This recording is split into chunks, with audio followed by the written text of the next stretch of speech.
YouTube, what's the deal? It's time to get real with Jahira. It's time to get real with Jahira. YouTube, what's the deal? What's the deal?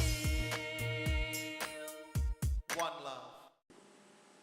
YouTube, what's the deal? It's your girl Jahira, and I am back. Hey y'all. I wanted to come in and offer my recap, a little bit late, but recap nonetheless, of episode number 2 of Oprah's Lifeclass, which was entitled Letting Go of Anger.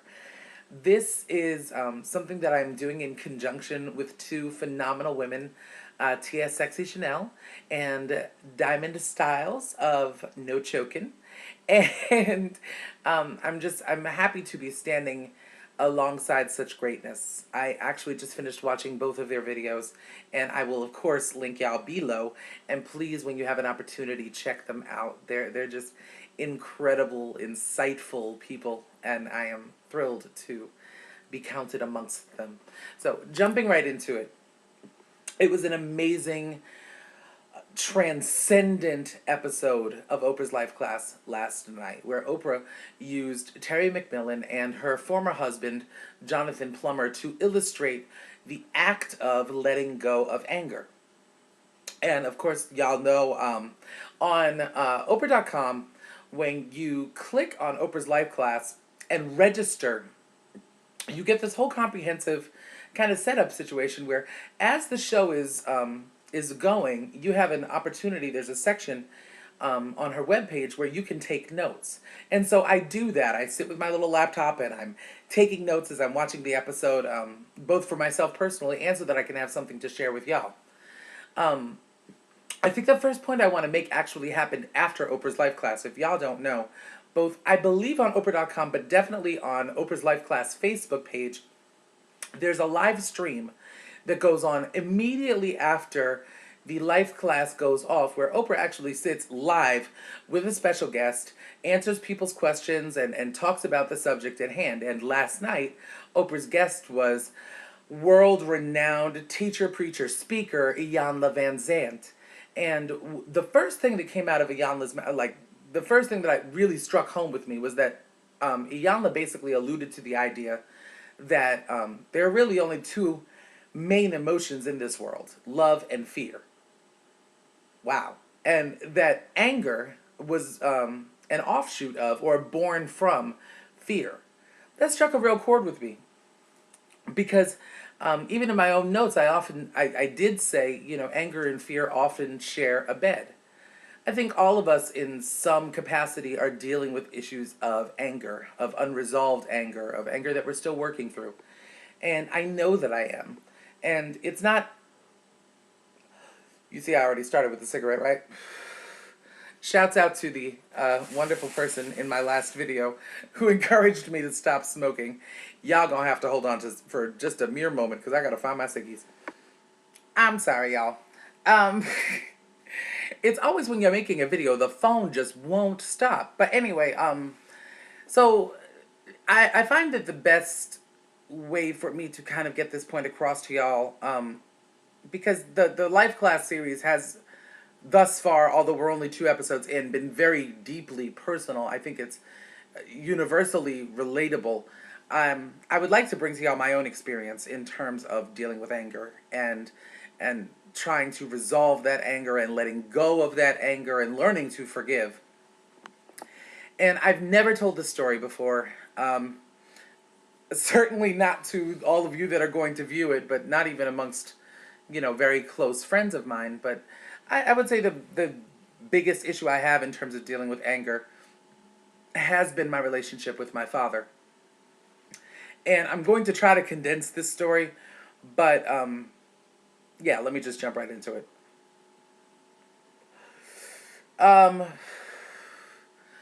My adopted father, whom is the person I am referring to, and my adopted mother separated when I was 14. Prior to that, my father and I had enjoyed a really good relationship. I didn't see him as frequently as I would have liked to, because he is a surgeon and he was constantly working and even finding excuses to go to work because the relationship that he had with my mother.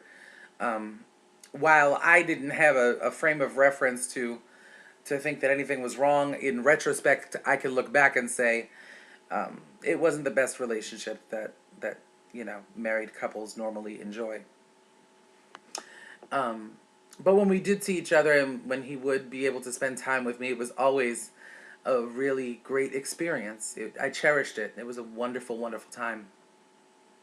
So yeah, they separated when I was 14, and my father very, very, very shortly afterwards ended up introducing me to a girlfriend of his girlfriend, who would go on to become his current wife. But and she was an interesting individual. Um, yeah, she was interesting. She had two children, one of whom she was estranged from and had been so for a number of years.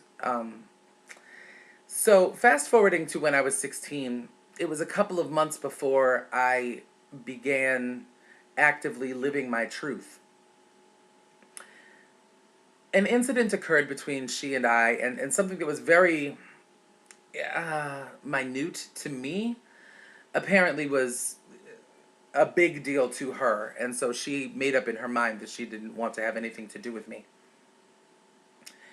And very shortly thereafter, I noticed a drastic drop in the contact between myself and my father, to the point of where if I didn't call him, I wouldn't hear from him for months on end. It's kind of funny because, the term disowning conjures up these images of some great climactic conversation where there's so much passion and emotion and melodrama that results in someone being estranged from their entire family and exiled from, their familial structure. That's not been my experience. I was just simply phased out.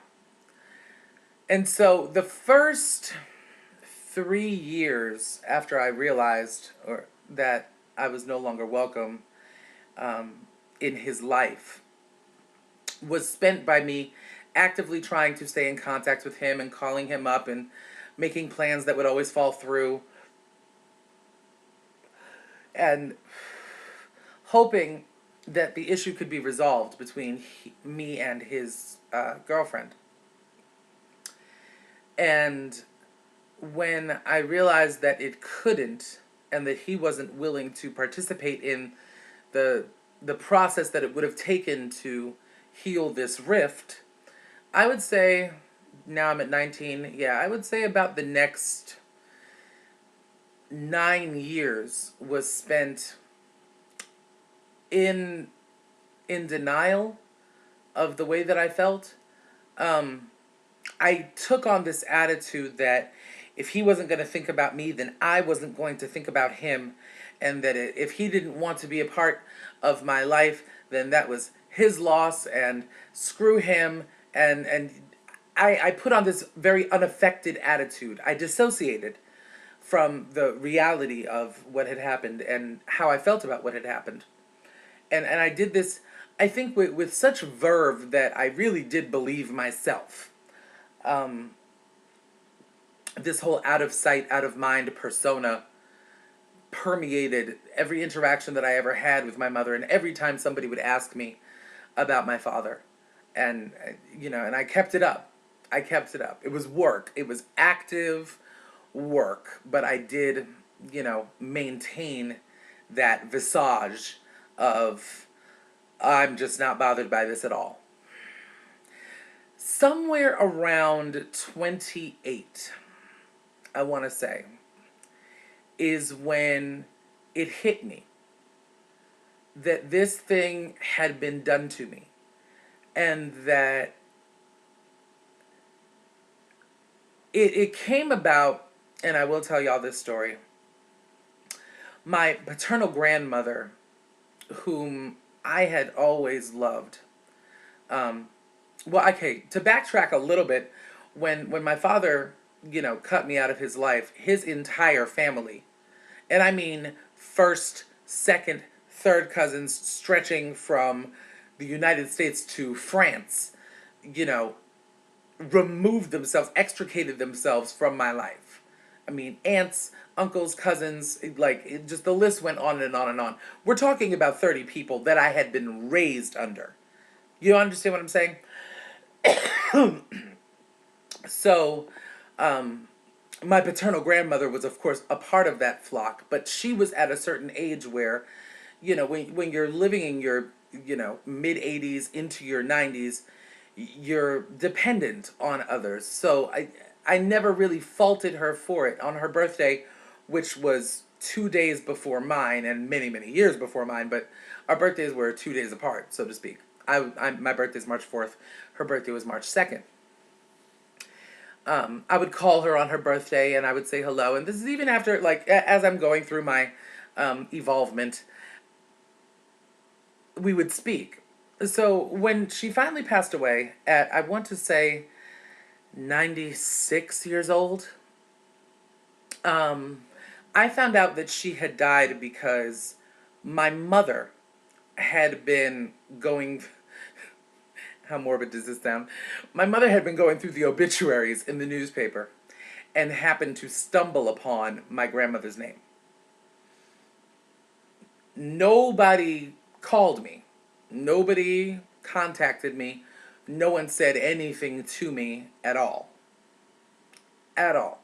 Had it not been for my mother reading the paper, I never would have known. So, okay, wait, hold on.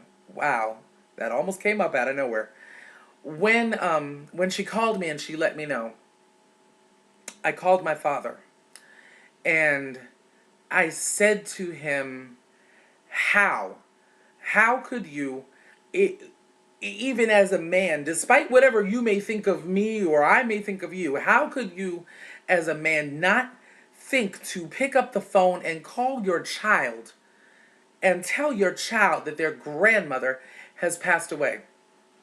And as I felt this, and it's so funny because the fact that I am just now articulating this, obviously there's still some stuff that, there's work to be done here. But as I'm saying it to him, what I felt, more than the hurt and the pain and the betrayal that I had squelched and shoved in the corner of my subconscious, never really to look at, touch, or address, what I felt that superseded even all of that was a white hot rage. I mean, rage.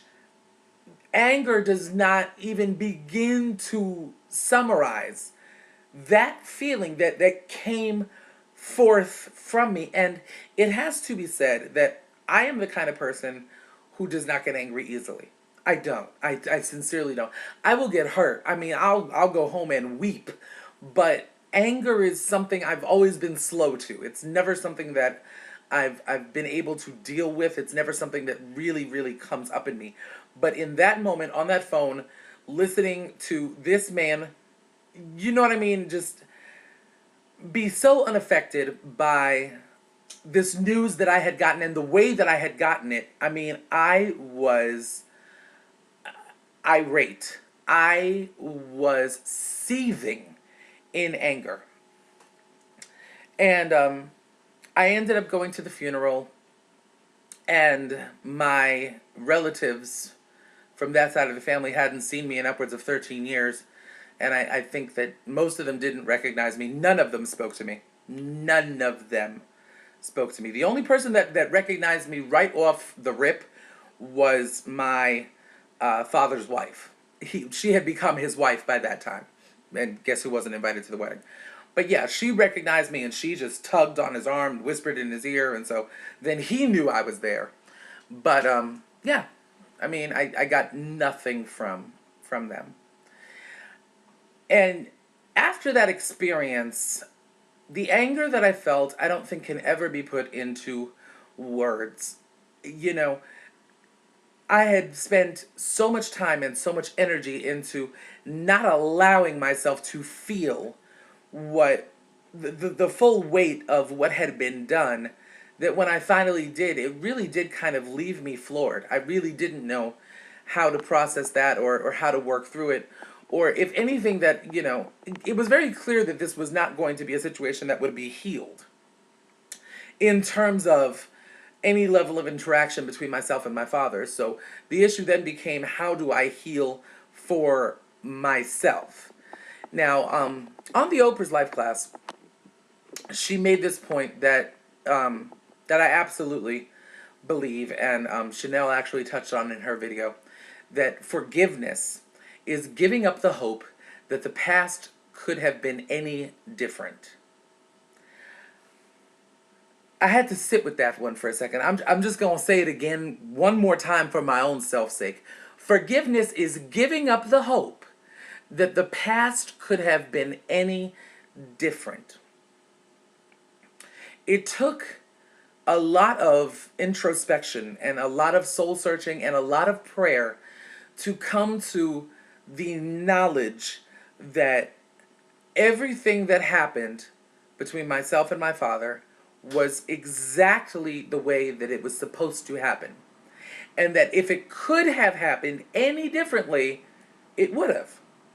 But it didn't, so it must be that at 16 years of age, at a very impressionable, very emotionally vulnerable state, my father was meant to remove himself from my life. I have to believe, I mean, it's the one thing that feels true for me, that this is exactly what had to happen. Another thing that she said is that releasing anger, allows beauty to come back into your life. The relationship that I had with my father and the loss of that relationship, you know, my mother used to say to me, I feel so terrible for you because it must almost be like your parent has died. And having had the experience of biological parents dying, I can say with impunity that no, it's not. It's not like having a parent who has died, because there's a finality to death. There's almost a comfort to death as compared to knowing that somebody is living and thriving and eating and drinking and enjoying all the benefits that life has to offer, but has made the decision to no longer have you be a part of it. And it hit me on a number of levels, both, in general, of course, but especially as an adopted child. We are taught from very young that we were chosen. We were chosen. We were special enough to be picked out. There was no biological or genetic obligation to our upbringing. There was a choice and an informed decision made that this is the child that I want. So for me to interpret now, as a result of this man's actions, that I had become a child that he no longer wanted, did a real number on me psychologically. But at the end of the day, as Oprah said, you forgive for yourself. And that is exactly what I did. It's exactly what I had to do. I had no other choice but to forgive this man, because I refused to be stuck in 1996 at 16 years old, or 1995 at 16 years old, waiting for dad to come home, or waiting for dad to invite me for coffee or for Christmas or for anything, because that day's not going to come. It hasn't, and it won't. And this man, for better or worse, has remarried, and he has a stepdaughter who has children. So in his way, he's a grandfather, and he has dogs, and he has a lovely life. And I wouldn't wish any of that to be taken away from him. I just wouldn't.